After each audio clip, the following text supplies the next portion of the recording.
was Thursday the 20th around 10 o'clock.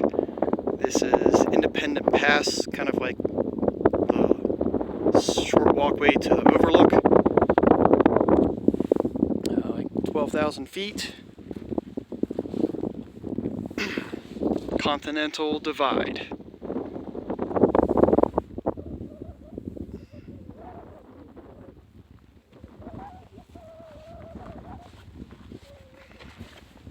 Just trying to walk a quarter mile.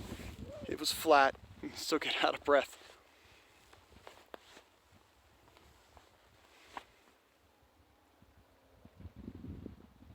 Pretty cool thing. There's a lot of people at the parking place, probably a dozen, just consistently coming in and out.